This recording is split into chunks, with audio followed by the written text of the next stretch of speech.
안녕하세요. 개 더블섬 채널입니다. 이번에 소개해드릴 도서는 뚝배기를 닦아 뿌링클을 사다입니다. 지은이는 이용규님이고 펴낸 곳은 좁쌀하날입니다. 지은이 이용규님에 대해 간략하게 설명드리겠습니다. 서울 개포주공이단지에서 4.6kg의 몸무게로 태어났습니다. 1996년 강남구청이 집계한 신생아 체중 1위였다고 전해집니다. 대학에서 연극과 정치학을 배웠습니다. 코난 오브라이언의 말처럼 이대로 고대 그리스에서 구직해야 한단 말인가요? 그러나 미련하게도 배우와 코미디 작가를 준비하고 있습니다. 모두가 좋아하는 걸 가지고 최고가 되기보다는 내가 믿고 좋아하는 것으로 어디까지 오를 수 있는지 시험하고 싶다고 합니다. 정치문 하웹지니엄 칼럼을 연재했으며 월간 프리킥과 에스콰이어 코리아의 외부 필자로 기고한 바 있습니다. 지금껏 2편의 연극과 1편의 단편 영화를 연출했습니다. 처음 이 도서를 접했을 때 도서의 제목인 뚝배기를 닦아 뿌링클을 사다를 보고 무슨 뜻인지 전혀 이해가 되지 않았으며 뚝배기를 닦고서 왜 뿌링클 청량음료 스파클의 일종일 거라 생각했습니다. 을 사먹을까 하는 의구심이 생겼습니다.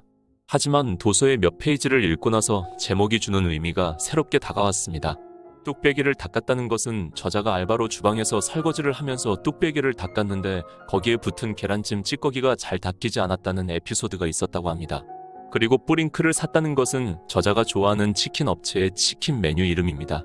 즉, 치킨을 주문해 먹었다는 뜻입니다. 그때 먹던 치킨은 우리 세대의 상실감 완화제라는 표현을 썼는데요. 실제로 저자는 현재 27세입니다. 우연한 경로로 이 도서를 접했는데 처음 도서를 받았을 때는 큰 기대를 하지 않았습니다. 하지만 앞부분 몇 페이지를 읽고서 저자의 대단한 필력에 놀랐습니다. 필력과 함께 어휘력이 풍부하다는 말씀을 드리고 싶습니다. 적재적소의 어휘가 배치가 되어 상당히 고급스러운 문장으로 표현이 되는 것 같습니다. 사실 저는 저자의 글을 평가할 만큼 능력이 있는 사람이 아닙니다. 이 점 너그럽게 보아 주시길 바랍니다. 일부의 내장에 나오는 맛집의 설거지에서부터 상당한 재미를 느낄 수가 있었습니다. 저는 그대로 도서에 몰입되어 계속 읽어나가게 되었습니다. 4분의 1쯤 도서를 읽었을 때는 이 도서를 많은 분들에게 소개하고 싶다는 느낌이 들었습니다. 제 딸에게 추천하고픈 도서이기도 합니다. 대통령에게 청와대 대변인이 있듯이 20대에게는 이용규님이라는 대변인이 있는 듯합니다. 그만큼 이 도서는 20대의 애환과 슬픔, 고통, 환희 등이 담겨져 20대를 대변하는 글로 가득합니다. 도서를 통해 20대의 목소리를 들을 수 있었으며 때론 공감하고 때론 수긍하며 이 도서를 읽어나갔습니다.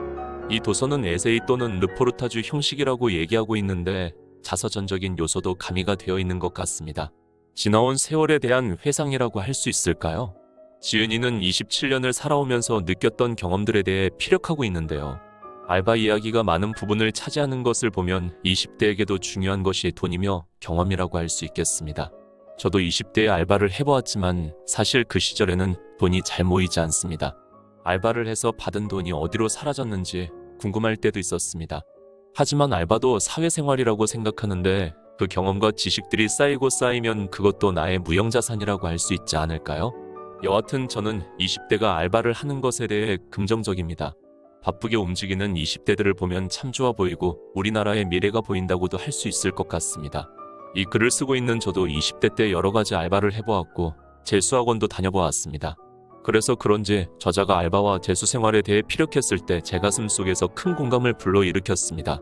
공감 가는 부분이 많아서 그런지 이 도서는 저에게 재미와 함께 긴 여운을 주는 그런 도서였습니다. 그런 부분 발췌한 본문을 소개해드리겠습니다.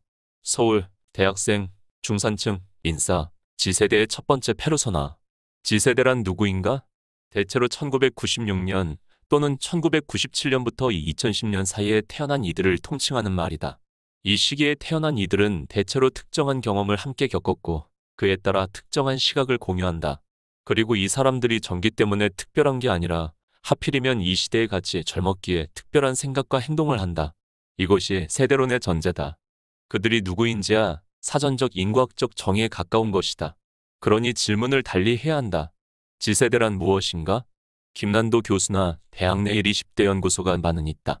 개인주의, 마이사이더, 멀티페르소나, 정치적 올바름과 ESG에 민감함 따위로 마케팅 업계에 있는 이들이야 이 세대를 소비 주체로 바라볼 수밖에 없겠지만 이런 분석들도 모두 설득력이 있다. 그러나 이런 말들로는 충분하지 않다.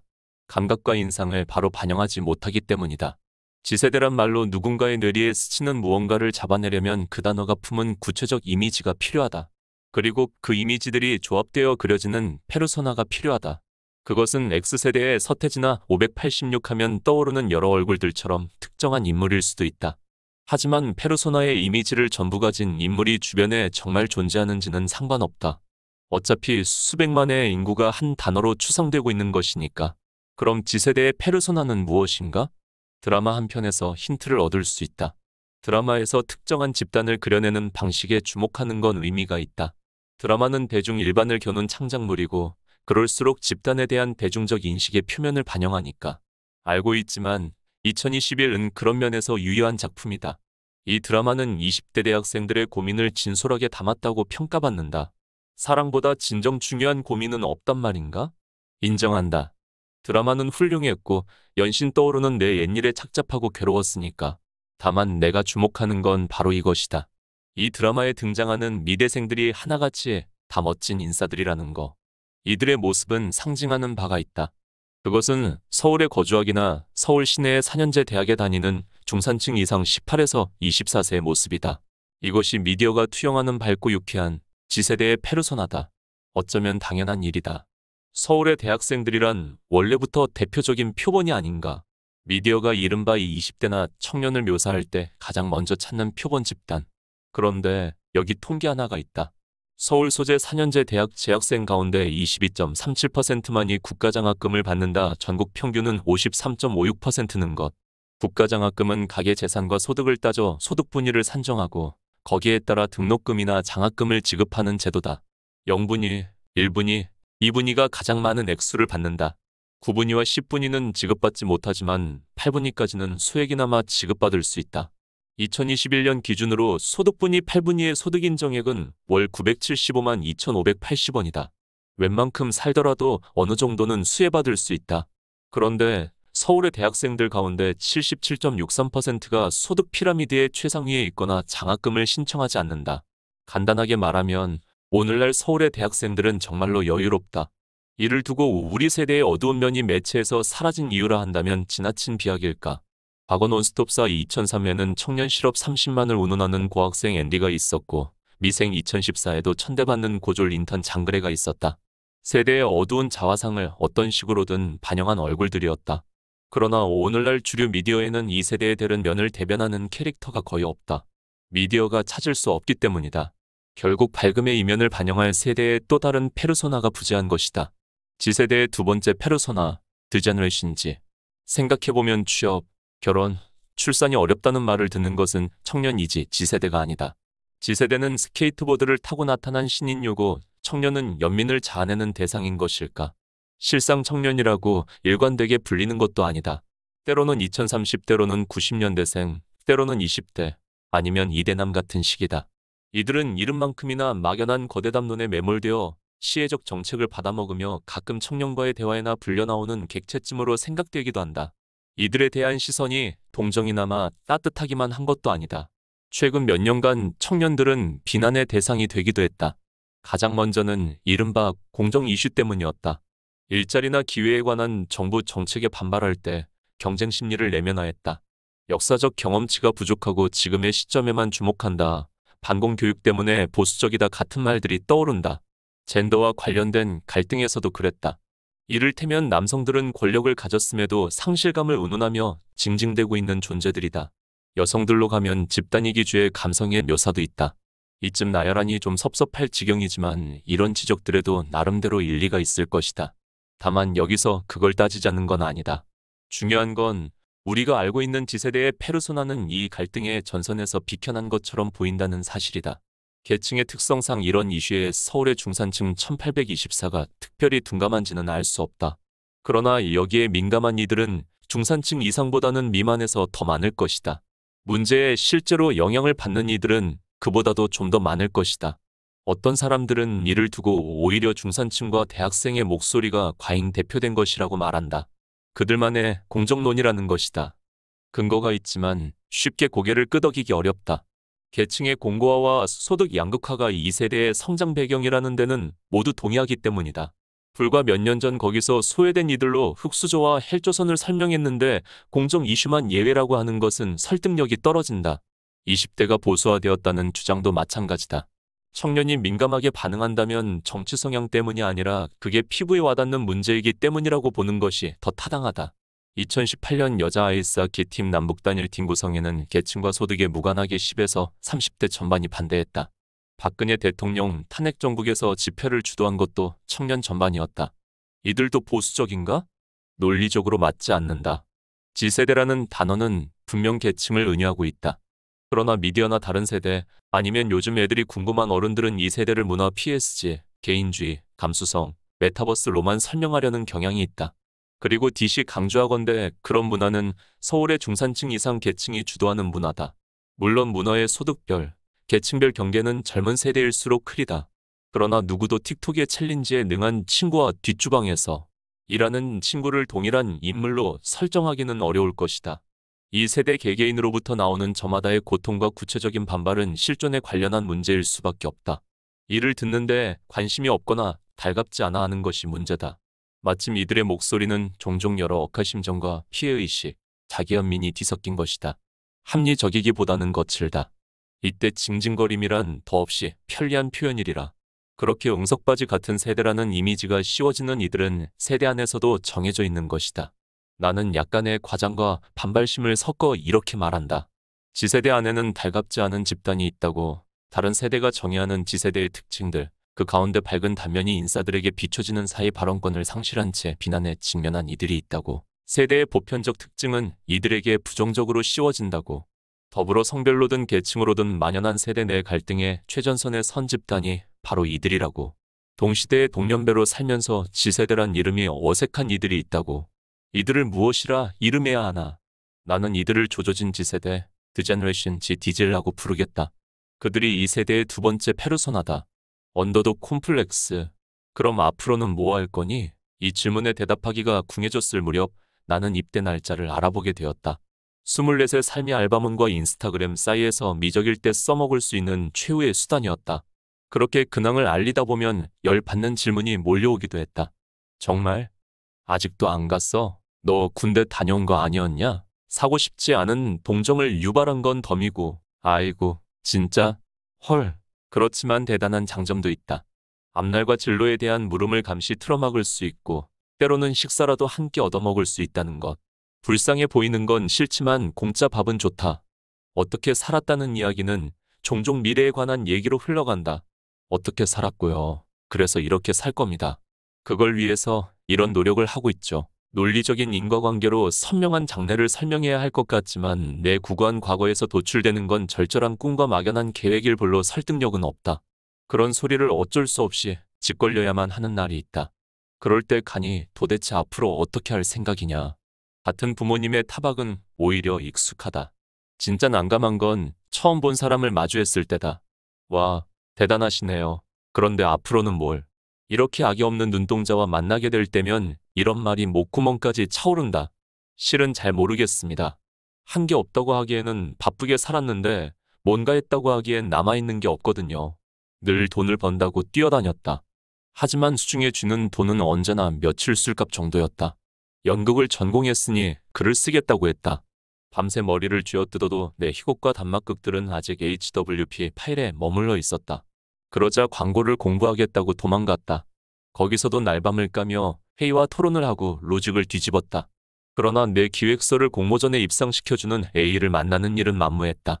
야심찬 스타트업에서 마케팅 인턴을 한 적도 있다. 그곳에서는 에어건 없는 방구석에 고양이 4마리와 숙식하거나 인턴보다 늦게 출근하는 대표를 만나는 별일을 연달아 겪었다. 재직 증명서도 월급도 없이 우당탕 나왔다. 재수생 시절부터 붙들던 학원 조교, 과외, 강사 일자리는 은근한 스트레스만 가득했다. 월급을 반드시 하루 이틀 늦게 주던 원장 선생이나 수수료를 60%씩 떼어가려던 중개업체 아줌마들. 다시 만나면 꼭 한번 멱살을 잡고 싶다. 그럼에도 누군가 미래를 물으면 나는 항상 뭔가 있는 척 둘러댔다. 열심히 사셨네요. 이런 반응을 이끌어내자는 본능이었다. 껍데기에 비해 구리기 짝이 없는 알맹이를 애써 외면하면서 그러고 있노라면 어딘가 찔려왔다. 내 번박한 미래가 멀리서 팔짱을 끼고 혀를 차는 듯했다. 나는 아무것도 아니었다. 분명히 정말로 하고 싶은 일이 있다. 가고 싶은 길도 있다. 앞으로 대체 뭘 할 생각이냐면 바로 로빈 윌리엄스다. 그는 나의 우상이다. 최후만 빼고는 모든 면에서 닮고 싶은 사람이며 내가 연극을 전공하게 된 하나뿐인 이유다. 그의 장기이던 스탠드업 코미디는 내 오랜 꿈이다. 나는 독백 대사를 기가 막히게 처리하는 배우가 되고 싶다. 인섬니아 의사이코도 죽은 시인의 사회의 빠삐용 참스승 키팅 선생님까지도 해내고 싶다. 알라딘 웨지니 목소리를 전련하게 올려내고 연극을 연출하며 단편 영화를 감독하고 기깔 나는 시나리오도 쓰고 싶다. 그러나 누구에게든 실제로 이 말을 한다고 생각해보라. 로빈 윌리엄스 아시죠? 죽은 시인의 사회 보셨어요? 키팅 선생님이요. 저는 그 양반처럼 연기도 하고 연출도 하고 시나리오도 쓸 겁니다. 20대 중반 남자애가 이런 막연한 소리나 주워 섬기고 있다는 것은 7살짜리 아이가 우주비행사가 되고 싶다는 말을 하는 것과 같다. 정말 대단하구나. 열심히 공부하렴. 그러고 보니 열심히 공부는 있고 대단하구나에만 도취해 잘한 건 아닐까. 아무래도 좆됐다.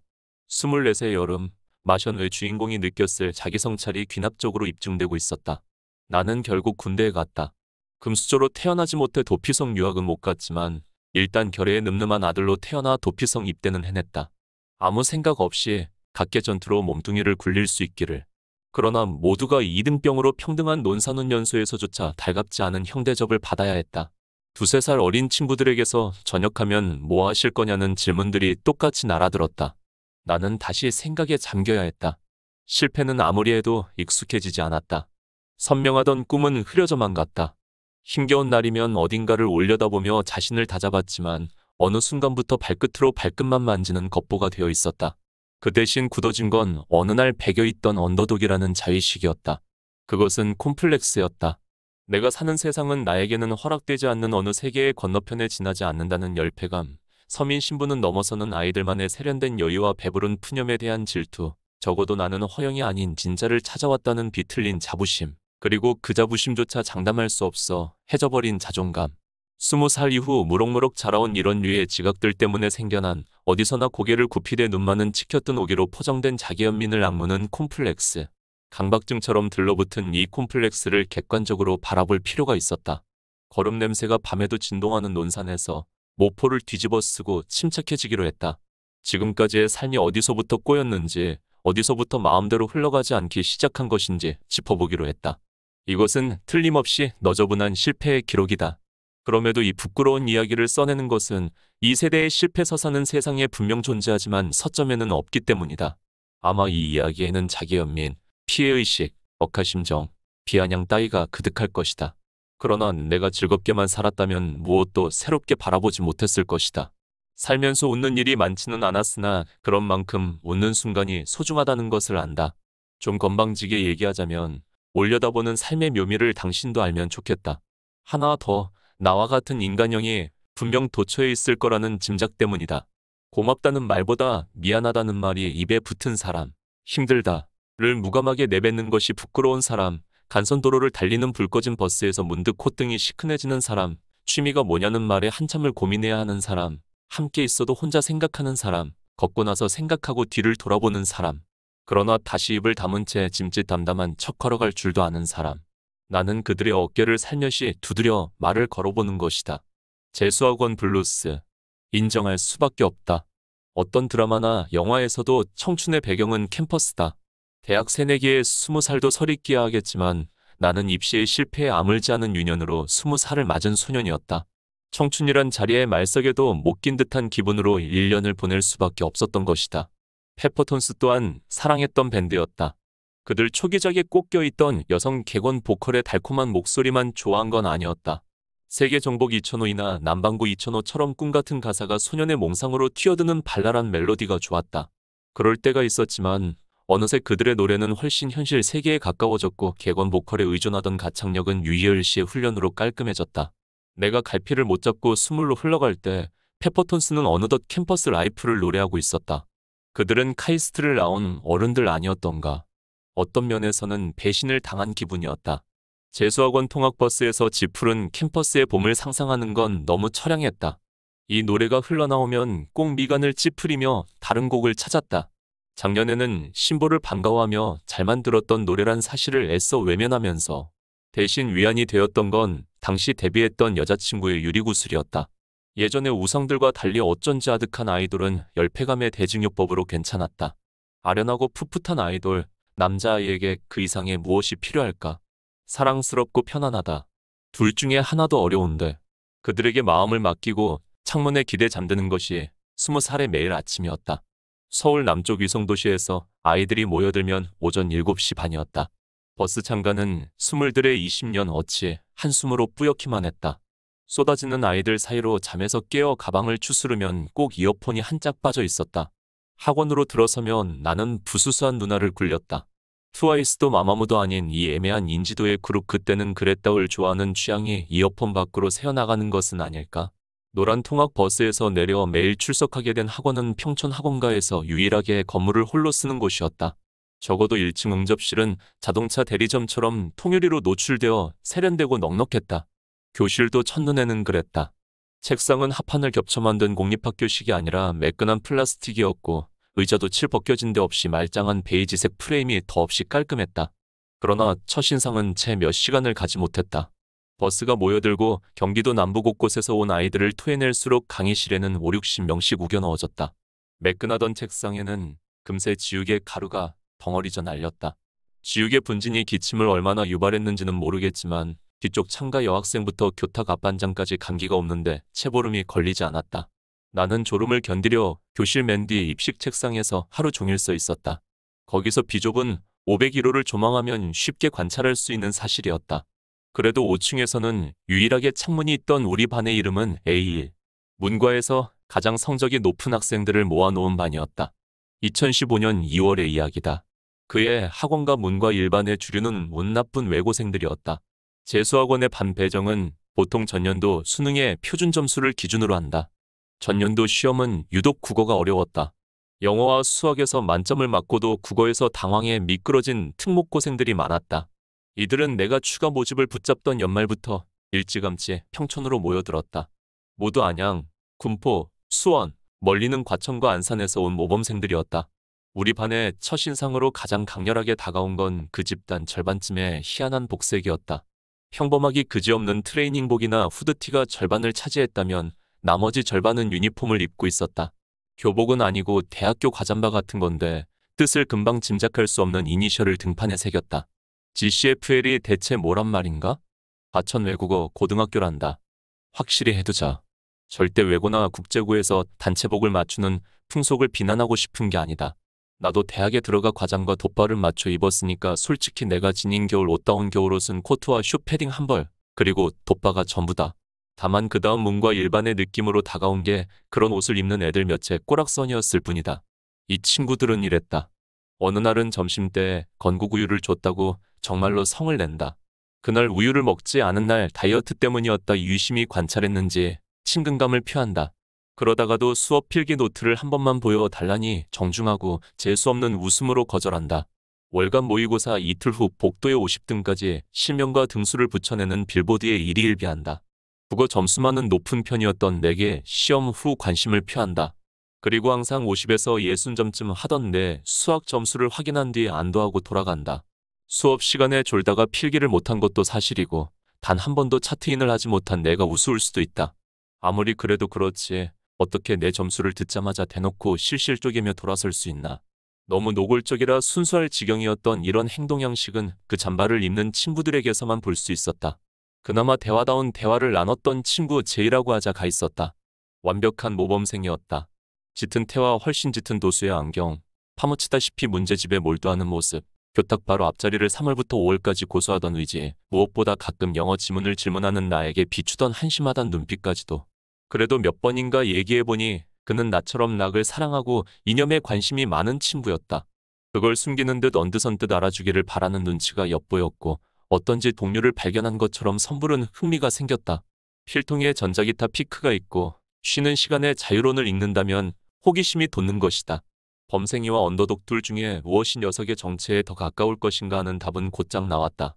나는 드림 시어터를 자주 들어. 그게 메탈이라기엔 너무 대중적이지 않나? 사회주의라는 이념이 원래 나쁜 건 아니잖아. 이런 주제를 재수학원에서 꺼낸 나도 할 말은 없다. 그건 구시대의 유물이잖아.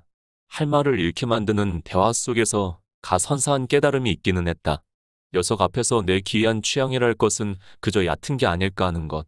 그러니까 데스메탈을 좋아하고 이념서를 훨씬 열심히 탐독한 녀석에게 나는 마냐 자격조차도 없었다. 바로 이런 식의 홍대병은 아주 어릴 때부터 내가 지니고 있는 것이기도 했다. 그러나 꿈틀거리는 짜증에 자기 성찰도 호기심도 미뤄두었다. 이게 다 한국식 범생이들의 한계라는 생각을 하면서 하긴 그들도 내가 달갑지 않긴 매한가지였을 것이다. 고등학교 이후 처음으로 맞은 중고 집단. 그곳에 주류와 동떨어지게 되었다. 지금 보면 당연하지만 그때는 당황했다. 나도 등판에 뭐라도 써붙여야 하나? 불가능한 일은 아니었다. 아니면 수학 점수를 끌어올려야 하나? 이건 어려웠다. 그렇지만 둘 다 싫었다. 비아냥대자면 걔네들과는 출신 성분부터 조금 달랐던 것 같다. 나는 공립고등학교 출신이었고 수학과 영어에서 깎인 점수를 국어로 메운 덕에 턱걸이로 문과 일반 커트라인에 들었기 때문이다. 사실 다른 학원이었다면 이 반에 가야 했을 것이다. 특히 들어가자마자 치른 사설 모의고사에서 수학 47점, 그 다음 달에는 OMR 카드 마킹을 잘못해 8점을 찍는 기염을 토했다. 당연히 3월에도 4월에도 반에서 꼴찌였다. 교무실에서 듣기로는 학원 역사에 남을 화려한 데뷔였단다. 나도 내가 꼴등이란 사실을 받아들이기는 어렵지 않았다. 수능과 모의고사 점수란 정직하기 때문이다. 아무리 운이 좋아도 4등급이 1등급이 되는 일은 일어나지 않으며 전 과목 만점을 우연히 맞은 친구는 있을 수 없다. 변명의 여지가 없었던 것이다. 연기를 못해도 끝내주게 잘생겨서 주연을 따내는 배우, 맞춤법도 안 맞는 감성 글기로 인스타 팔로워들에게 책을 팔아먹는 작가, 아버지를 잘 만나서 고등학교 생활기록부에 논문과 표창장을 첨부할 수 있는 고3 따위는 적어도 수능이란 판에 존재하지 않는다. 비싼 사교육으로 성적을 올리는 부자 아이들이 있겠지만 돈이라도 쓰는 노력이 가상하지 않은가. 나는 그때까지도 재수학원에 들어왔다는 것의 진정한 의미를 몰랐다. 나는 학교에서 학원으로 옮겨온 것이었다. 이야기에는 목적이 필요하며 목적은 대학이었고 필요하지 않은 말은 필요하지 않다. 반에서 꼴찌인 나는 대화해봤자 얻을 게 없는 친구였다. 고등학교 사회문화 과목의 표현을 빌리자면 수단과 목적이 지배하는 집단의 일원이라는 것은 꼴찌에게 슬픈 일이었다. 학교는 아무런 공통점 없이도 모두와 친해질 수 있었던 전인격적 공간이지만 학원은 달랐다. 친해지자면 어떻게든 대화를 이어갈 꼬투리를 찾아야 했고 다가가려면 스스로 가치를 증명해야 했다. 이러하지 않은 곳이 없다는 진리를 깨닫기까지는 이때부터도 한참 오랜 시간이 필요했다. 나는 혼란스러웠고 어쩔 줄 몰랐다. 이 또한 적응하고 수용할 줄 알아야 침착하게 어른의 길로 들어설 수 있었을 것이다. 그러나 나는 아직 유년을 졸업하지 못했다. 자꾸만 왔던 길을 되짚어 집으로 돌아가고 싶었다. 모두 내 이름을 알고 어둠의 남학생회장이었던 내 진가를 알아주는 친구들이 있는 곳으로 야가 빠진 20살 모범생들 말고 아직 17에서 19에 머무르고 있을 유쾌한 녀석들이 그리워진 것이다. 정신을 차려보니 5월이었다. 봄 기운에 홀려있다. 눈을 떠보니 다시 혼자가 되어 있었다. 슬슬 반팔이 몸에 익었다. 점심때 자다 깨어보면 모두가 그 시간을 쪼개 문제집을 풀었고 뭘 하다 이제 일어났냐는 듯 한둘씩 나를 쳐다보고는 했다. 낮잠은 나른하지만 야릇한 우울과 환멸도 주었다. 문과 일반 꼴찌에 열등감이 머릿속을 맴돌았다. 그걸 억지로 감내하던 어느 점심시간이었다. 수학 문제집을 붙들고 있었는데 막혀버린 문제를 대면대면하지 않게 물어볼 사람이 없었다. 옥상으로 나가는 수밖에 없었다. 학원가의 간판과 인서울 진학 비율이 내걸린 현수막에 햇빛이 부서졌다. 큰 숨을 한 번 쉬었다. 이윽고 빈 교실을 찾아 내려왔다. A사 용지 상자를 주어 곧장 책들을 옮겨 담고 교무실로 가서 퇴원 신청을 했다. 아버지와 상의한 일이라고 했지만 거짓말이었다. 2층에서 1층으로 내려오는 동안 급여치 외곽순환도로 고가에 가려질까 무서웠다. 뛰듯 내려오는 동안 백팩도 종이상자도 무거웠지만 다행히 햇빛은 여전했다. 집으로 가는 길이 훤히 트인 버스맨 앞자리에 앉아 졸면서 익숙한 정류장에 도착했다. 유년이 아로 새겨진 동네로 돌아오는 낮 기운에 잠깐 눈물 나게 행복했던 기억이다. 나는 정말 내 인생의 영토를 조금도 넓히지 못하고 20살 다음을 맞으려던 걸까? 재수학원 3개월 만에 나는 승려와 사제에게도 어렵다는 독학재수를 시작했다. 하지만 그것은 내가 궤도에서 이탈했다는 것이기도 했다. 그 궤도란 성공적 대입을 조력하는 누군가로 둘러싸여 있다. 대형 학원의 정치한 커리큘럼과 강사진, 졸음을 깨우는 사감 선생, 당장 눈앞에 보여 몸이 달게 만드는 경쟁자들. 이런 것들 없이도 수능을 잘 본다는 건, 즉 그 모든 좋은 조건 속에서 공부한 경쟁자들을 밟고 올라선다는 건 불가능하다. 천재이거나 정말 비상한 각오를 악물었거나 학원 밖 다른 유의에도 흔들리지 않는 참을성이 있지 않다면, 물론 내가 수재를 자임하던 시절은 12세 살 언저리에 끝났다. 지금 와서 돌아보면 결말은 예정된 일이었다. 학원을 나왔다는 것은 의미하는 바가 컸다. 인내심의 빈곤, 조금이라도 고된 것은 피하고 당장 안온한 길로만 찾아드는 습성. 아무리 변명을 쥐어짜봐도 학원 생활을 못 배기고 도피한 것이었다. 어떻게든 적응하지 않고 회피하기. 이것은 놀랍도록 비슷한 패턴으로 내 20대를 지배하게 된다. 기이한 취향들을 제외하고도 내 딱한 콤플렉스는 다양한 측면에서 뿌리 박힌 것이다. 이를테면 나는 유독 셈에 약했다. 이를 일찍이 간파한 아버지는 수학 교육에 매우 공을 들였다. 그는 공대를 나왔는데 아들은 주먹구구도 틀려먹으니 여간 걱정스러운 일이 아니었을 것이다. 꽤 오랫동안 당신이 직접 공부를 시키려고도 하셨다. 하지만 어르고 달래고 혼내고 때려봐도 벽창호였다. 학원이나 과외 선생님 같은 전문가의 손에 맡겨진 중학교 이후에도 마찬가지였다. 놀랍지만 당연하게 수학 문제집을 단 한 번도 끝까지 풀어본 일이 없다. 내 세계관에서는 신기하게도 끈기와 고집이 반비례해왔다. 조금이라도 마음이 가지 않으면 하지 않았다. 조금이라도 마음이 떠나면 역시 돌아섰다. 수학을 잘하는 유전자를 물려줬어야지. 그건 엄마랑 아버지 목 아닙니까? 이렇게 변명하기에는 회피한 게 너무 많았다. 그 봄날 나는 집에서 오랜만에 고요를 누리고 있었다. 퇴근한 아버지는 나를 보고 놀랐다. 학원은 내가 채 몇 마디를 하기도 전에 그는 사태를 모두 파악했다. 그는 질리고 말았다. 어릴 때 투정으로 끝날 줄 알았던 저놈의 고집이 기어이 사단을 내는구나. 이것이 내가 애쓰지 않아도 읽을 수 있는 당시 아버지의 심경이었다.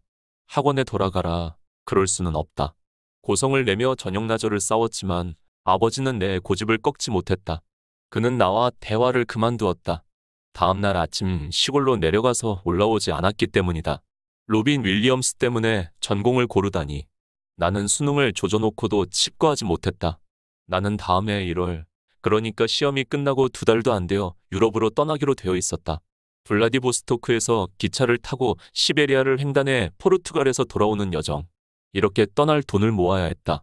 동네의 절친들과 여름부터 짜놓은 계획이었다. 함께 떠날 친구들은 조용히 나를 지켜보고 있었다. 얘가 올해도 망했나 보다 하는 생각쯤을 하면서 내가 이번에 무슨 등급을 맞았네, 무슨 과목이 어려웠네 하는 얘기를 조금도 하지 않았기 때문이다. 우리는 술자리에서 여행에 대한 기대로 열을 올리곤 했다. 요컨대 비행기 예약을 서두르자거나 프리미어리그 경기 티켓을 미리 예매하자거나 기왕이면 파리에서 런던은 페리를 타고 가자고 하는 식으로 그 사이 너 갈 수 있는 거지? 라는 식의 물음이 가끔 던져졌다. 그럴 때마다 나는 뻥뻥 쳐대는 큰 소리로 일관했다. 입은 그랬으나 눈동자까지 숨길 수는 없었다.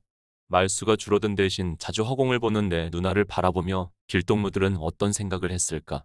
술에 취해갈 때면 꼭 안주를 하나 더 시키자며 모스크바에서 한 끼 덜 먹지 뭐 라고 짓거리는 내 모습이 어때 보였을까.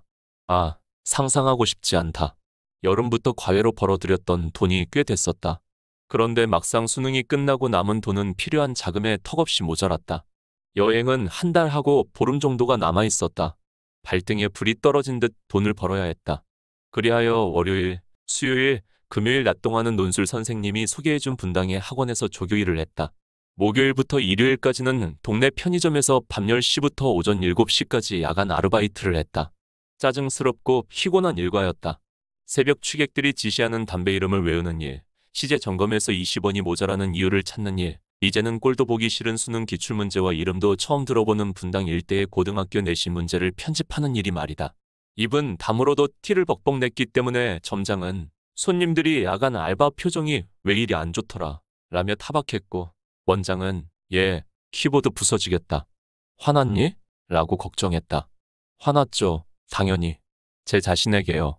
지금 와서 핑계를 대자면 마일드 세븐이 메비우스로 이름이 바뀐 걸 내가 어떻게 알고 레종을 달래서 건네줬더니 1mm 말고 5mm 란 대답이 돌아오는 걸 어떻게 예측할 수 있었겠나? 마찬가지로 학생이 풀어온 기말고사 문제지를 하루에 30넉 장씩 받아나가 연필 자국을 박박 지운 뒤 스캔을 떠서 그림만 캡처한 뒤 나머지 오지선다를 윤명조 340글꼴로 예쁘게 치는 일을 재수에 실패한 상태에서 해야 한다면 절대로 유쾌할 수 없을 것이다. 예민한 잿빛 갱지는 어찌나 잘 찢어지던지 더없이 피로하게 겨울을 맞고 있었다. 그때 나는 침대가 아니라 소파에서 잠드는 것이 습관이었다. 금요일 저녁 분당에서 돌아오면 3시간 뒤에 편의점으로 출근해야 했다. 침대에서 눈을 붙이는 건 너무 고냈다. 야간을 뛰고 온 월요일 아침에는 4시간 뒤부터 5시간 뒤까지 5분 간격으로 알람을 맞춰놓고 선잠을 위한 TV를 켜둔 채 잠들었다. 모두 제때 공부하지 않은 후가였다. 그러나 그런 일상은 찬물이 등줄기에 흐르듯 다가오는 서늘함의 진짜 근원은 아니었다. 나를 괴롭힌 건 보다 근본적인 회의감이었다. 2가지 선택지가 있었다. 실망스러운 성적표를 받아들이고 성적에 맞는 대학에 진학하는 것이 첫 번째였다. 2번째는 자존심을 꺾지 않고 삼수에 도전하는 것이었다. 둘 다 내키지 않았다. 아쉬움이나 자존심은 둘째치고 내년 봄이 너무 답답할 것이었다. 하지만 입시에 2번씩이나 실패했다면 그리고 입시 말고는 할 수 있는 일이 없다면 솟아나는 감정에 따르기보다는 훨씬 구체적인 성찰의 필요성을 느끼기 마련이다. 무엇을 택하든 근거가 빈약했다. 어정쩡한 대학에 가든 1년 덜을 택하든 봄날에 새로운 사람들을 만나는 것 말고 내가 진정 원하는 게 있기는 했을까? 내가 왜 대학을 가려고 했을까? 그것도 명문대를 생활기록부 장래희망에는 기자나 사회학자가 적혀 있기는 했다. 그런 직업을 꿈꾸었던 게 진심이긴 했지만 언론이나 사회과학의 세계에 대해서는 하나도 몰랐다. 그리고 엄밀히 따져서 꼭 좋은 학교에 가야만 할 수 있는 것은 아니었다. 그러는 편이 수월하긴 하겠지만 나는 아버지와 고모들이 제공한 차기 서울대생이란 생각 한정제에 빠져 있었던 걸까? 그렇다고 탓하기에는 SNS에 올라오던 친구들의 합격 통보 캡처들을 부러워한 건 내면 깊은 곳에서였지 다른 사람들 때문이 아니었다는 것을 알고 있었다. 뭐가 하고 싶은 걸까? 속에서 거듭대는 물음에도 제대로 대답하지 못했다. 분명하지 않았다. 그렇다면 좋아하는 게 뭘까? 뉴캐슬 유나이티드, 박명수, 달비료정. 나는 분당에서 돌아오는 퇴근 시간에 광역버스나 편의점에서 걸어 나오는 출근 시간에 길거리에서 그렇게 자답하고는 했다. 선명한 것들, 그러나 지금은 어울리지 않는 대답.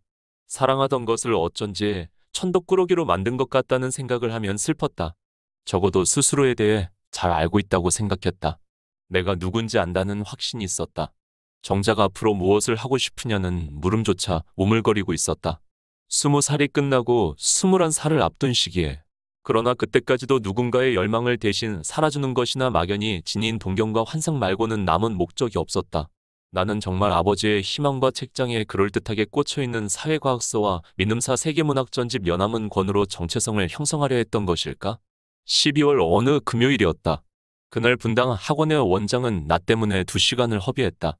내가 이 고등학교와 N고등학교의 시험지를 반대로 입력했기 때문이다. 편의점에서 아침 7시에 퇴근하고 3시간 만에 출근했으니 그럴 만도 했다.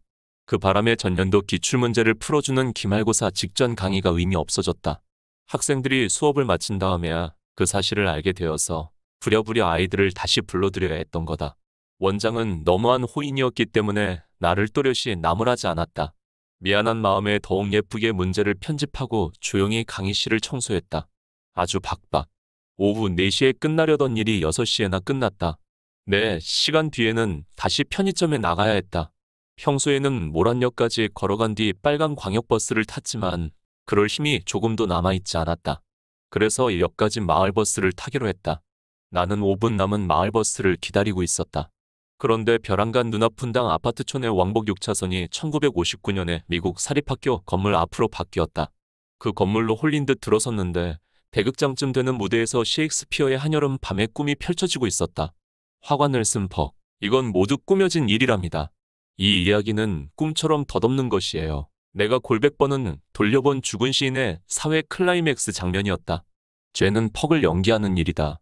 연극을 하고 싶은데 의대를 가라는 아버지에게 반항하지 못하는 캐릭터다.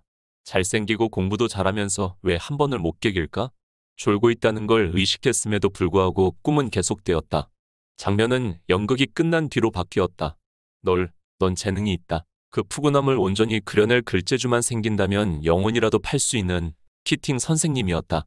내 아들에게서 손 떼시오. 선생. 이 음성은 일의 아버지다. 하버드 의대를 보낸다고 부잣집이 아닌데 무리해서 아들을 사립학교에 보냈다. 기껏 연극을 보러 와놓고는 집에서 일에게 윽박을 지른다. 그가 내 손목을 낚아채 차에 태우려고 할 땐 나는 깨어났다. 뒤를 돌아보니 누군가 내 어깨를 두드리고 있었다. 버스 왔어. 안 탈 거야? 장바구니 든 아주머니의 짜증과 연민 섞인 눈초리였다. 그 뒤로 몇몇이 고개를 빼고 나를 보고 있었던 것 같다. 주위를 둘러보니 나는 모란역 5번 출구 앞에서 광역버스를 기다리고 있었다. 언제 버스에 타고 여기 내려서 줄을 선 걸까? 서서 졸았구나.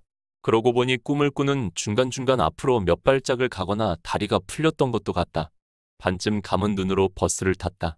자리에 털썩 앉기 무섭게 잠이 들었다.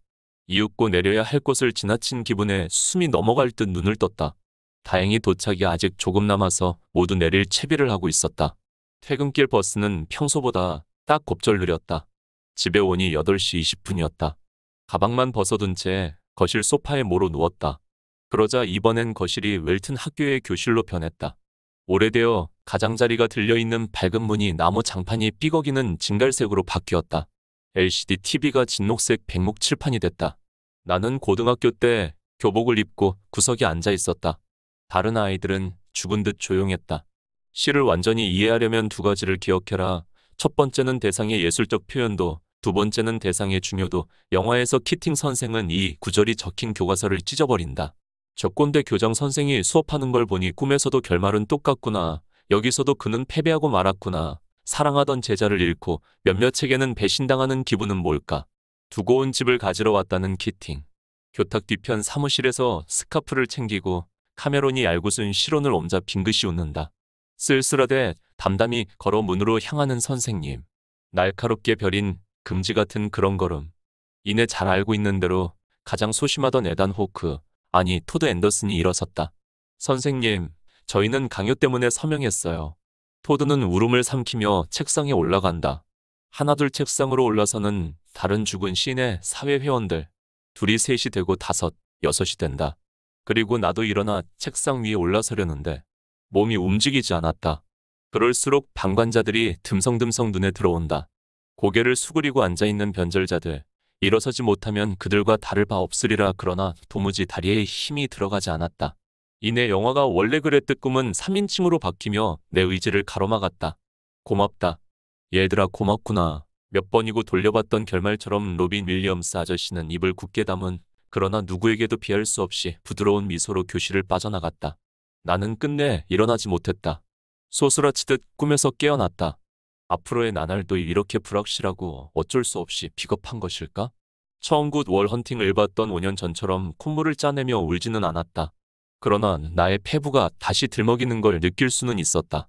환상이 너무 생생했다. 그리고 미안했다. 책상에 올라서지 못해서가 아니라 아직도 15에 머무르고 있다는 사실 때문에 다만 내가 확인할 수 있는 게 있었다. 내가 무엇을 정말로 사랑했는가를. 누군가 왜 연극을 전공했느냐고 물으면 얼버무린다. 이렇게 말도 안 되는 일 때문이니까. 세상과 불화하는 자, 멋지게 젊음을 허비하다. 어쩐지 세상과 불화하는 것 같은데 늦었지만 지금이나마 화해할 수 없을까? 살다 보면 이런 생각이 들 때가 있다. 광고 기획을 공부해 본다면 그 가능성이 있는지 확인할 수 있다. 보통은 비관적이다. 실제로 깨달을 수 있는 건 이런 것들이다. 취향, 선호, 이념, 사상. 모든 것이 우리 세대와 좀 동떨어져 있다는 것. 버리기도 바꾸기도 어려운 것들이다. 그런 건 모두 몸속 세포처럼 나를 하나하나 구성하고 있기 때문이다. 그리하여 트렌드의 아웃사이더로서 동시대의 소비자들에게 건넬 콘셉트와 아이디어를 만들기란 너무나도 어렵다는 것. 2해 동안 학회에서 마케팅을 공부하며 깨달은 것은 그뿐이다. 트렌드와 친해지기는 어려웠다. 누가 만드는지 모를 트렌드를 벌써 누리는 세상 사람들을 쫓는 건 더 어려웠다. 아, 깨달은 게 하나 더 있다. 사실 사람들이 쫓는 것은 유행 그 자체가 아니다. 유행 그 자체를 이미 누리고 있는 힙스터들의 모습이다. 한참 마케팅을 공부한다고 법석일 때 선배들 여럿의 조인을 구하곤 했는데 유명 대행사에서 인턴을 하던 공모전 동료에게 들었던 얘기 가운데 이런 게 있었다. 10명 중에 8, 9명이 느끼는 게 트렌드일 것 같나? 그렇지 않다. 그건 그냥 현재다. 10명 중에 선도하는 한두 명이 하는 게 트렌드다. 나에게는 그 말이 이렇게 들려왔다. 그 한두 명에 들지 못하거나 적어도 그들을 이해하려는 노력이 부족하다면 광고를 그만둬라. 생각해보면 함께 광고 기획을 지망하던 동료들은 대부분 나와 달리 그 트렌드가 몸속에 잘만 스며들었다. 물론 광고업에 종사하는 모두가 그럴 수는 없다. 또 다른 선배가 들려준 얘기 중에는 이런 것도 있었다. 나처럼 아웃사이더의 향기가 풍겨오는 비범한 인물이었던 걸로 기억한다. 싫어도 알아야 해. 이 업을 하려면 이번 반기, 이번 분기, 이번 달, 이번 주에 어떤 게 트렌드인지, 요즘 애들은 무엇을, 누구를 좋아하고 찾는지 다 조사한다고. 자, 봐봐. 입사했을 때부터 쭉 정리해 놓은 거야. 내가 2013년에 입사했거든. 그때는 엑소를 모르면 안 됐어. 너 시우민 초능력이 뭔지 아냐? 모르겠는데요. 물? 결빙이야, 임마. 물을 만들어내는 건 수호야. 하지만 물이 없으면 능력을 잃어버리겠지? 그래서 수호가 꼭 필요해. SM 엔터테인먼트가 만든 세계관에서 엑소는 단순한 아이돌 그룹이 아니다. 기억과 초능력을 잃고 지구에 떨어진 외계인들이다. 시우민과 수호도 단순히 그룹 멤버가 아니라 외계에서 온 초능력자들이다. 그래서 EXO다. 이들이 힘을 되찾아가는 과정이 이들의 무대와 활동이라고 보면 된다.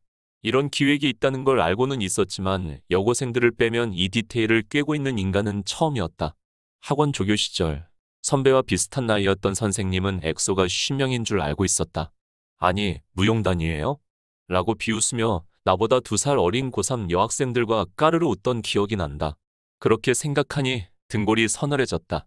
이건 마치 노인정에서 최신 유행을 전하며 으스케하는 꼴 아니었다. 물론 자기 성찰을 목적으로 광고를 공부하기 시작한 것은 아니다. 22, 생각해보면 진정하고 싶은 게 없었던 것 같다. 그때 선택한 건 꿈에도 꿔본 일 없는 광고 동아리였다. 나름대로 궁리를 하지 않은 건 아니다. 우선 급했던 건 해화동을 떠나는 것이었다. 대학로에 대한 거부감은 혐오라기보다는 자격 없음을 느끼는 것에 가까웠다. 가기만 하면 가슴이 답답해졌다. 그때쯤부터 나는 학교에 갈 때 해화역을 통하지 않고 안국역부터 북촌을 거슬러 올라가는 후문 쪽을 택하고 있었다. 휴학을 할까도 생각해봤다. 그러나 숨막히던 1학년 시절을 떠올리면 억울했다. 그러자 나도 1년 유예되었던 20대 초반을 즐기고 싶었다. 그렇다면 서울 어딘가에 달리 발붙일 곳이 필요했다. 그리고 수면 밑에 가라앉았던 조급함이 있었다. 뭔가 하긴 해야 한다. 빠르면 전문대를 마치고 취직했거나 3학년에 벌써 인턴을 하는 친구들도 있었다. 인생의 행로를 그들처럼 가야겠다고 생각한 건 아니다. 그러나 간신히 아르바이트 자리를 찾아다니며 생활전선의 고달픔을 뼈저리게 깨닫고 있을 때였다. 월급을 모아 적금을 붓고 차를 사는 친구들의 모습을 보는 건 나를 조금 초조해지게 만들었다. 허울로라도 진로를 탐색해야 했다. 학과와 멀어졌다는 건 연극과 영화에 대한 공부를 또 그것을 공부하는 가장 쉬운 루트를 포기한 것이었다. 다만 막연한 의무감은 남아 있었다. 글을 쓰고 싶다. 그러나 어떤 글을 쓸 것인지 몰랐다. 희곡도 좋고 시나리오도 좋다. 난 항상 뭉뚱그려서 생각하는 버릇이 있었기 때문에 희곡이나 드라마, 극본은 비슷할 거라고 여겼었다. 시나리오 작법책을 대여섯 권 읽고 난 지금은 크게 부끄럽다. 아무튼 이럴 때는 새로운 것에 끌리게 된다. 거들떠보지도 않던 학교 대자보 게시판이나 학교 커뮤니티 홍보 게시판을 뒤져보다가 눈에 띄인 것이 광고학회였다. 코난 오브라이언은 이렇게 얘기했다. 사람들은 자신이 잘 모르는 것을 조롱한다. 좀 더 정확히 말하자면 사람들은 잘 모르지만 매력적인 분야에 근거 없는 자신을 갖는다. 카피라이팅이라면 자신이 있지. 그러니까 신촌 일대 학교에서 토요일 2시마다 세미나를 열었던 학회. 그러나 거기서 내가 가장 잘한 건 동이 틀 때까지 이어지던 음주였다. 가장 자신 있던 것도 마찬가지로 밤새 술을 마시고 떠드는 것이었다. 나는 아주 오래 전부터 그랬듯 센스와 주책 사이를 줄 타는 농담으로 신입생 대표에 선출되었다. 나이도 학년도 제각각이었던 학회원들은 남학생 15세, 여학생 46이었다. 재밌는 건 동아리의 오래된 규정이었다. 파멸 시까지는 뒤풀이에 남아야 한다는 것이었다. 나야 술 마시는 게 아무래도 좋았기 때문에 상관없었다. 그러나 신입생 61명을 데리고 지속 가능한 규칙은 아니었다. 어라, 어딘가 익숙한 규율과 그 뒤를 쫓는 군상들이었다. 주말 알바를 구하지 못해 전전긍긍하는 아이들, 뒤풀이에 참석하지 않으면 집행부가 전하는 눈치들. 약간의 문제의식이 떠오르긴 했지만 아무래도 좋았다. 나는 이번에야말로 신입생이 된 듯한 기대로 부풀었다. 지하 술집 입구에서 열없는 눈으로 담배를 피우는 오비들을 뒤로 한 채 아직 특권은 내 것이었다. 젊었다는 말이다. 물론 그것은 그 좋은 젊음을 멋지게 허비하는 방법이었다. 학원으로 간 페이크 지식 노동자. 24시 됐다. 어느덧 목동에서 6개월 넘도록 사탐 대표 강사를 하고 있었다. 큰 기대 없이 시작한 일이었고 별로 행복하게 일했다고는 못하겠다. 어쩐지 권태로울 때 우연히 시작한 일들이라야 오래가나 보다. 과목 특성상 이전에 하던 과외나 파트 강사 일은 길어야 넉 달을 넘지 못했었다. 이것도 기껏해야 석 달이나 하겠거니 싶었는데 아니었다. 열망한 일들은 다 조지더니 이건 좀 오래가는구먼. 그래도 반년 전만 해도 상상도 못할 돈을 벌어주었다. 어느 정도 시간적 여유도 생겼다. 일정한 돈을 벌고 2학기째 휴학 중이었으니 시나리오나 희곡을 쓸 수도 있었다. 여전히 통근에 시간을 버리기는 했다. 학원 선생의 시간표란 보통 사회인과는 좀 달랐고 그렇지 않아도 본가에서 멀었으니까. 그러나 나는 단 한 글자도 쓰지 않았다. 시도를 아예 하지 않았던 것은 아니다. 2시간짜리 강의를 맡으면 1시간은 강의하고 1시간은 기출문제를 풀게 했다. 아이들이 문제를 푸는 동안 노트북을 펴고 이런저런 시놉시스를 쓰려고 했다. 하지만 제대로 쓰이는 문장은 한 줄도 없었다. 스트레스를 못 견뎌 바로 앞 전통시장 분식집에서 오뎅 서너 개를 씹고 들어왔다. 나는 아주 고약한 선생이었다. 목동이라고 해봐야 우리가 익히 아는 목동 현대백화점, 방송국, 아파트 대단지, 초행길에는 도무지 적응하기 어려운 일방통행 차로는 아니었다. 처음 나를 태워다준 택시의 기사 아저씨는 목동에도 이런 데가 있어요 라고 했으니 거기와 좀 동떨어진 올망졸망 주택가 시장통의 작은 학원이었다. 출강 오는 선생을 합해도 67이나 될까 했다. 일주일에 사흘 이상 출근하는 선생은 5이었다. 원장, 부원장, 수학쌤, 과탐쌤, 그리고 사탐쌤 나였다. 과탐쌤은 과탐 대표 강사로 소개되었으나 수학쌤은 아니었다. 부원장이 수학을 가르쳤기 때문이다. 그리고 가끔 오는 국어쌤 둘이 있었다. 수학쌤은 28배였고 나머지는 모두 30을 훌쩍 넘어 경력이 오래된 사람들이었다. 솔직히 핫바리 학원에 있는 그들을 조금 한심해했다는 걸 인정해야겠다. 나는 조금 비켜선 입장이라고 여겼다. 24인 나는 가장 어렵고 그러니까 가능성이 있고 학원과 과외를 잠깐의 돈벌이 이상으로 생각하고 있지 않았기 때문이다. 그리하여 거의 아무와도 교류하지 않았다. 처음에는 한국지리만 가르치기로 했는데 시간이 지날수록 맞는 과목이 늘어갔다. 한국사, 생활과윤리, 사회문화, 법과 정치, 세계지리, 정신을 차리고 보니 거의 모든 사회탐구 과목을 다루고 있었다. 잘 아는 과목도 있었지만 아닌 것도 많았다. 그럴 때는 수업 시간 전에 EBS 강의를 베끼거나 답지를 외워서 들어가거나 주워들은 지식을 끌어다 썼다. 맡은 아이들의 성적은 그럭저럭 오르는 편이었지만 다시 말하는데 나는 아주 고약한 선생이었다. 그렇게 무리한 이유가 돈 욕심 때문이라는 걸 부정하진 않겠다. 40만 원짜리 단과로 시작했는데 많을 때는 합해서 240만 원어치 정도 맡고 있었으니까 그 나름대로 절박하기도 했다. 작은 학원이나 큰 학원이나 국영수도 아닌 과목의 강사 티오를 낭비하고 싶지 않았다. 나의 대체자는 널려 있다는 걸 잘 알고 있었다. 영어도 수학도 신통치 못한 선생이라면 세계사도 되시죠? 라는 원장의 물음에 따질 것 없이 네 라고 하지 않고 어찌 돈을 벌겠는가? 원장은 좋게 말하면 거침없는 사람이었고 나쁘게 말하면 예의가 없었다. 주말이나 자정이 넘은 시간에도 전화를 걸어왔다. 안 받으면 계속 걸었다. 내용은 대개 이런 것이었다. 내일 오후에 학부모랑 상담을 좀 하셔야겠어요. 사회 탐구한다니까. 출근하지도 않는 날에 벼랑간 나오라니 아주 짜증스럽고 피곤한 일이었다. 그러나 싫지만은 않았다. 원장은 유일한 사람 선생인 내게 두말없이 상담을 붙였다. 상담이란 곧 고객 유치 쇼케이스였고 성공적이라면 한 달에 적게는 27만 원에서 많게는 45만 원을 벌 수 있었다. 그 돈을 줄 학생의 가련한 학부모를 만나보는데 나 역시 주저함이 없었다. 그렇게 잡힌 상담은 학생을 대동한 학부모 그리고 원장과 함께한다. 나는 원장 옆에서 여러 가지 포장수를 배웠다. 소속 강사들의 학력이나 경력을 먼저 깔고 들어가는데 물론 이것도 대부분 부풀려 얘기한다. 대학 간판이나 경력 자체가 본질은 아니다. 그다 있을 여러 가지의 헛소리와 과장, 거짓말들 공부법, 합격시킨 대학 등에 부여되는 권위로서의 역할을 하는 것이다. 문서 따위로 증명할 필요도 없다.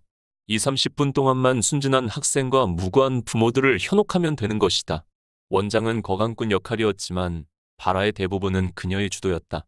여기 계신 선생님이 어떤 분이고 왜 아이들이 좋아하는지 많은 말을 하지는 않았지만 나도 소극적 사기꾼 역할에 주저함이 없었다. 보이는 게 전부예요. 언젠가 원장이 해준 말이다. 정말 그랬다. 물론 과외 앱에 프로필을 등록할 때는 학생증, 재학증명서, 졸업증명서 따위를 인증해야 한다. 하지만 이런 조그만 곳에서라면 누가 신경이나 쓰겠는가? 이상하게도 대형 학원보다 그렇게 만만해 보이는 곳이야말로 학부모를 주눅 들게 한다. 이를테면 M스터디나 C학원 같은 곳에서 선생의 이력을 물어보는 건 객적은 일이다. 물어보나마나 좋을 테니까. 그러나 소형 학원에서 학력과 이력을 묻는 것은 객적다기보다는 그런 학원의 원장들은 너무 억센 사람들이란 티가 나서 언제라도 이렇게 말할 것 같다는 거다. 그걸 따지시려면 큰 학원에 가셔야지. 그 원장도 마찬가지여서 뭔가를 물을 틈을 주지 않고 학부모들을 몰아댔다. 그녀가 눈을 동그랗게 뜨고 거세게 얘기하면 그게 다 진짜처럼 들렸다. 자세히 듣다 보면 이상하게 들리는 내용도 있었지만 의문을 제기하는 꼴을 본 적은 없다. 프랜차이즈 학원에 자녀들을 보내지 못했기 때문에 그것을 따지고 들 자격이 없는 것처럼 움츠러드는 것일까? 시장통의 다세대 주택에 살던 엄마와 아빠들, 상담을 하는 자리에서는 항상 보이는 게 전부였고 말하는 건 모두 참 같았다. 그 학원엔 부원장도 있었다. 그녀의 공식 이력은 Y대 수학과 학사였지만 실제로는 그 학교를 중퇴했을 뿐이었다. 학력의 비밀을 일부러 알게 된 건 아니다. 원장은 시장에서 간식을 곧잘 사와서 나눠 먹곤 했다. 언젠가 떡볶이인가를 씹으며 원장과 부원장과 셋이 교무실에 앉아 있었다. 사실 이 사람이 졸업을 못했어요. 중퇴예요. 무슨 말을 하려는 건지 들어보니 부원장의 강의 실력이 좋다는 소리였다. 이 사람이 수업을 얼마나 잘하기로 소문이 났으면 대치동에서 전화 오고 난리가 나요. 오라고. 그런데도 여기서 나랑 제대로 한번 해보겠다고 온 거예요. 학교 졸업을 못했어도 그런 건 강의하는데 아무 지장 없어. 원장은 부원장과 10년 가까이 일했다. 망신을 주겠다거나 비밀을 알려주겠다는 저희는 조금도 없었다. 그녀의 실력을 칭찬하기 위한 근거라면 민망한 사실이라도 아무렇지 않게 입 밖으로 낼 뿐이었다. 원장은 그런 사람이었다. 이런저런 기만이 그 세계의 보편이었다 해도 원장이 타인에게 무감했던 건 분명해 보인다. 나는 당황해서 부원장의 눈치를 살폈다. 그녀는 엷게 웃으며 눈을 오른쪽으로 내리깔고 있었다. 그날부터 부원장을 대하는 게 약간은 민망해졌다. 학력이 그렇다고 그녀를 경시한 건 아니고 그 사실을 알게 된 새파랗게 어린 내가 불편하지 않을까 해서였다. 얼마 안 되어 부원장과 수업 일정으로 상의할 일이 있었다. 학생이 아파서 그 주 수업이 취소되었는데 다음 주 언제로 옮길 수 있느냐는 거였다. 나는 수업보다 30분 일찍 도착했고 우리는 가장 작은 교실에 마주 앉았다. 원장실은 있지만 부원장실은 없다. 그녀 앞에서 탁상 달력과 휴대폰의 일정을 번갈아 보며 날짜를 확인하는데 그녀가 뜻밖의 말을 건넸다. 사탐쌤이 올해 몇 살이세요? 네? 이제 24시네요. 빨리 군대 갔다 오셔야겠네요. 그 어디서 일을 구하는 병역 미필이란 말을 굳이 한 적이 없었다. 체형의 마이너스일 뿐이니까. 하지만 넘겨짚어서도 그래 보이는 모양이었다. 군대 얘기를 지겹게 듣던 시기였다. 거참, 그 얘기 들을 때마다 100원씩 받았으면 밤마다 원장님 전화 받을 일도 없었겠네요. 라고 말하고 싶었다. 그러나 객관적으로 생각해보자면 최악은 아니었다. 천천히 가셔도 돼요. 보다는 빨리 다녀오세요. 가 좀 더 도움이 되는 것이다. 그나저나 이 말에는 무슨 함의가 있을까? 언제 그만둘 거냐는 얘기일까? 제가 당장 군대에 갈 생각이 아니어서요. 최소한 1년은 여기 있을 겁니다. 거짓말이었다. 가능하다면 빨리 도망치고 싶었다. 이룬 것이 없다는 미련의 입대를 망설일 뿐이었다. 내 노파심을 꿰뚫은 것인지 내 거짓을 꿰뚫은 것인지 그녀는 엷게 웃으며 말했다. 그건 걱정 안 하셔도 돼요. 어차피 선생님 말고 이렇게까지 수업 커버하는 분이 없으세요. 보급 인력이셔요. 말씀이라도 감사하다고 말했던 것 같다. 그건 진심이었다. 얼마나 더 하실 생각이세요? 네?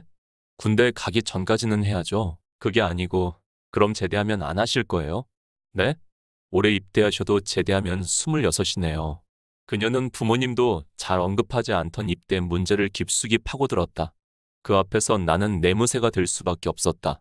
갑자기 아픈 데를 건드리는 의도를 몰랐기 때문이다. 지금 같아선 실없는 소리라도 했을 텐데. 근데 제대는 예비군이 끝나야 제대고요. 현역 복무를 마치는 건 전역이랍니다. 몰랐죠? 하지만 나도 그때는 제대와 전역이 같은 말인 줄 알았다. 내가 미간을 찌푸리고 불쾌함을 티내는 사이 그녀가 다그치듯 쏘아대기 시작했다. 전공이 연극이시잖아요. 부원장은 내가 입고 있던 외투를 향해 턱짓했다. 턱짓을 받은 왼쪽 가슴에는 학교 이름이 적혀 있었다. 등판에 학과 이름이 크게 적힌 학교 돋바였다. 겨울옷을 사는 대신 술값을 냈기 때문이라고 변명하고 싶었다.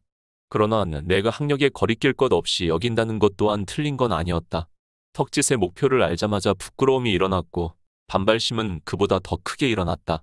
전공이 그래서 그런가 목소리가 우렁차셔서 뒤 강의실까지 다 들려요. 수업할 때 다른 얘기로 많이 빠지나 봐요? 애들이 재밌다고 좋아하더라고요. 비꼬는 것이었다. 무엇 때문에? 아, 그런가요? 지루해할 때 가끔 한다고 생각했는데 그리고 수업 시간에 문제 풀게 해놓고 나갔다 들어오시는 것 같은데 네, 근무 태만이야. 내가 더 잘 알았으므로 할 말이 없었다. 하지만 그럴수록 선선히 대답하기보다는 다음 말을 기다리는 편이 나을 것 같았다. 침묵이 꼭 인정은 아니지 않은가. 이렇게 아주 정반대로 생각했다. 바로 이 무렵 심리 테스트 사이트에서 측정한 나의 객관성 지수는 94.3점, 사고력 지수는 75.8점이었다. 나는 말꼬리를 흐리는 대신 눈을 똑바로 쳐다보았다. 언제까지 하실 거예요? 처음부터 학원 강사하는 게 꿈이셨어요? 무슨 그런 사람이 어디 있습니까? 방어를 준비하다 보니 본심이 삐져나왔다. 나도 내 말에 놀랐다. 부원장은 동요하지 않았는데 이때부터는 힘없이 말을 이어갔다. 열심히 하시라고 이런 말하는 건 아닌데요. 여기 선생님들 다 10년 가까이 여기 출근하시는 분들이에요. 그분들 다 그랬어요. 월요일마다 오는 국어쌤은 사실 2차가 안 됐고 수학쌤은 연습생이었대요. 나도 학교 그만두고 아버지가 소개해서 겨우 원장님을 알게 된 거예요. 나는 눈을 내리깔고 침묵으로 동의했다. 그렇다고 끝까지 해본 사람도 없는 것 같기는 해요. 그녀의 말투는 여전히 한숨 같기만 했다. 하지만 자신이 하는 말에 무게만은 확신하고 있었다. 죽도록 노력해본 사람은 없어요. 그냥 눌러앉은 거예요. 바쁘고 메뚜기 뛰어도 돈은 많이 들어오니까. 젊을 때부터 그렇게 벌 수 있으니까. 적어도 나는 그랬던 것 같고요. 그렇게 말하는 부원장은 다시 나를 바라보고 있었다. 그 말을 끝으로 정막이 이어졌다. 둘 다 바닥이나 쳐다보고 있었던 것 같다. 쓸데없는 소리를 너무 많이 했네요. 수업 도중에 적당히 나갔다 오세요. 애들이 다 알아요. 정적은 부원장이 깼다. 그럼 어떻게 하실 거예요? 글쎄요, 연극을 해야 하나? 아니요. 화요일 수업이요. 언제로 옮기실 거예요? 나는 부원장이 한 말을 대강 알아들었다. 그녀는 갑자기 고민거리 같은 것을 넘겨준 것이다. 그러나 당시에는 그 의미를 제대로 곱씹지 못했다. 듣기보다 들은 뒤 내놓을 대답이 더 중요한 게 나의 모든 대화였기 때문이다. 그러나 머릿속이 구름처럼 흐려지는 건 느낄 수 있었다. 부원장의 말을 온전히 이해하기까지는 특정한 경험이 더 필요했다. 이상으로 이 도서의 소개를 마치겠습니다. 끝까지 읽어주셔서 감사합니다. 구독과 좋아요, 알림 설정은 영상 제작에 큰 힘이 됩니다. Get of Wisdom 채널이었습니다. 감사합니다.